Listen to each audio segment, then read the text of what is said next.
I never thought on Friday the 13th at our 13th charity lunch that I was going to be standing here like this.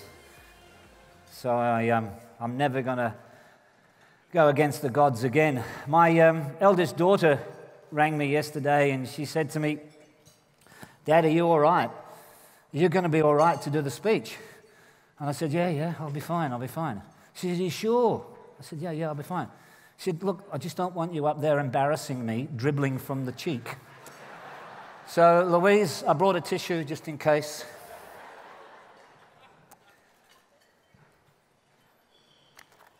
Children who are traumatized from abuse don't wish for things in the same way as other children wish for.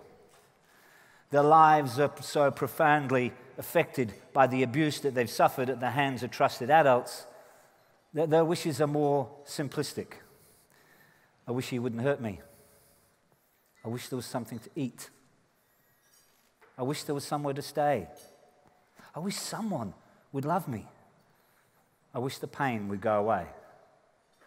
Parkerville Children and Youth Care provide services for vulnerable children and young people from as far north in Carnarvon to down south in Bunbury and right across the metropolitan area.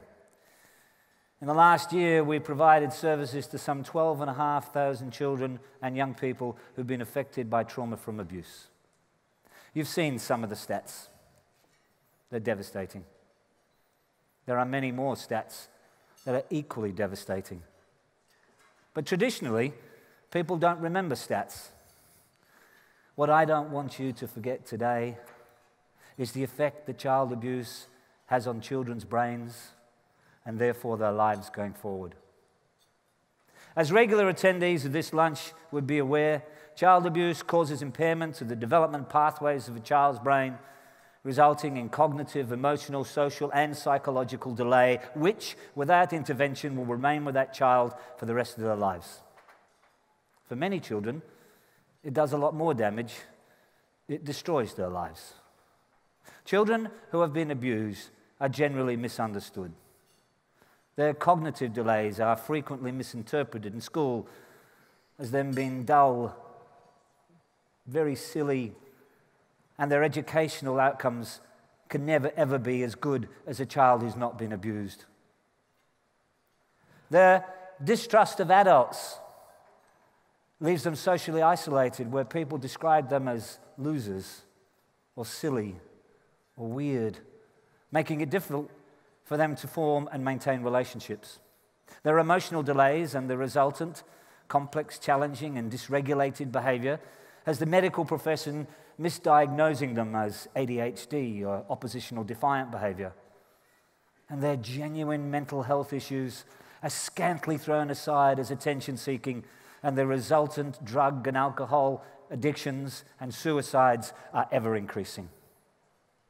At best, these children will go through life feeling useless and worthless because those closest to them tell them every single day. Let's not forget, these children are not in this position out of choice, or by accident, or by some horrible biological act of fate. They're in this position because they were physically, sexually, and or emotionally abused by adults in whom they placed their love and trust. That action, singular or repetitive, has changed their lives.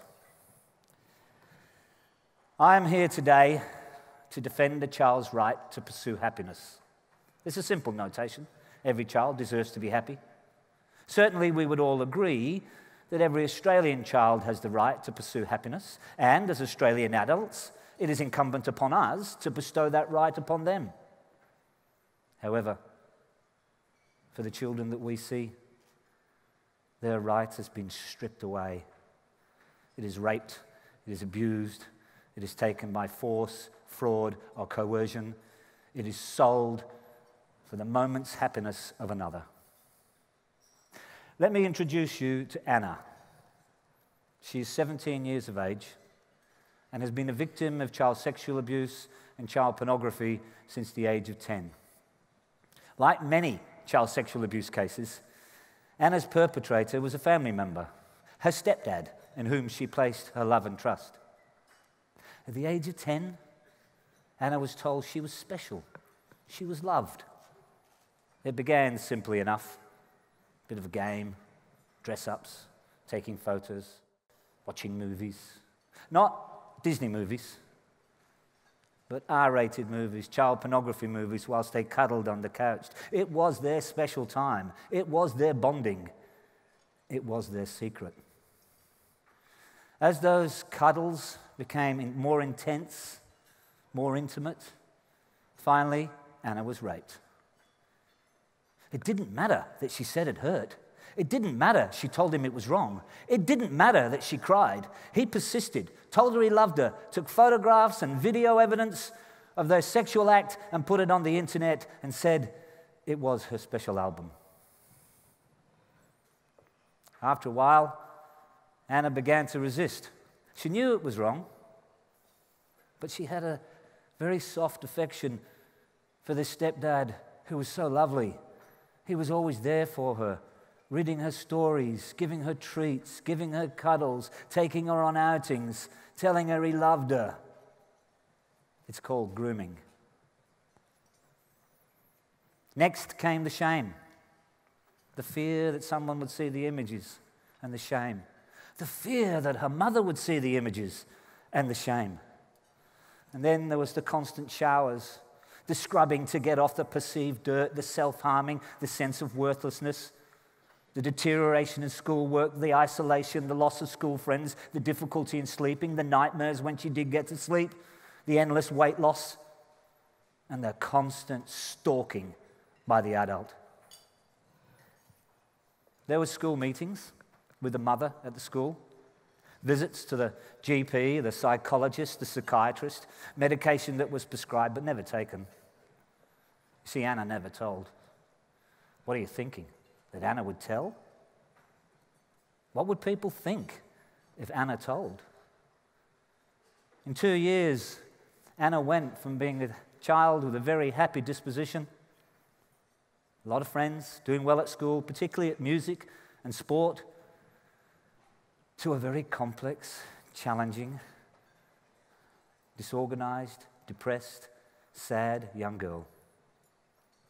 It was 4 years before Anna finally got the courage up to tell her mother, following her mother's separation from her stepfather. She was lucky. Her mother believed her, supported her, brought her to us. She's still in therapy.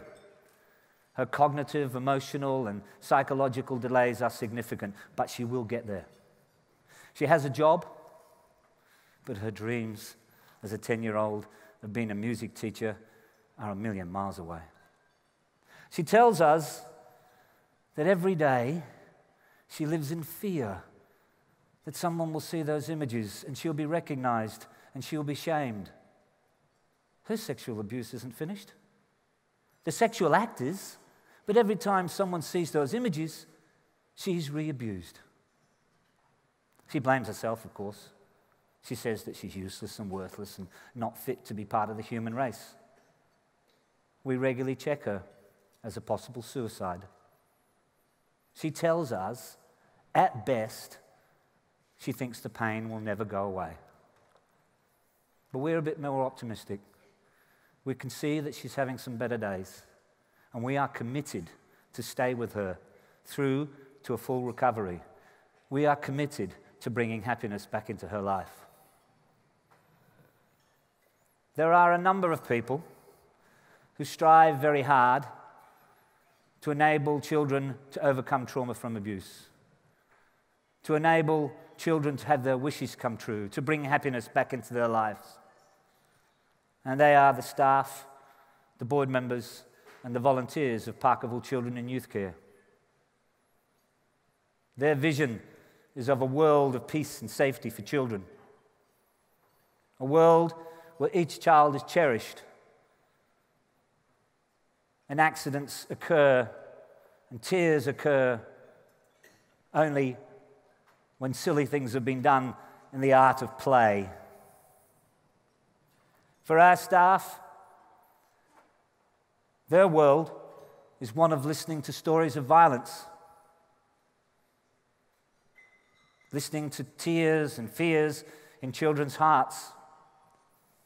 But these people They know and realize that they work in a world where thousands of children are sexually violated by adults in whom they place their love and trust. That they live and work in a world where children experience the most intense physical pain with those with whom they should be safe. For our staff, they're working towards a world where their dreams and their reality are merging. They believe in a child's right to pursue happiness. They believe in enabling children's wishes to come true, but they can't do it on their own. So please help us help these children by first of all understanding their plight, and then how you might want to make a difference, whether that would be monetary, pro bono, or volunteer donation. Each helps in its own way. And if you help a child pursue happiness, what you might find is happiness for yourself. Thank you. Have a fantastic afternoon.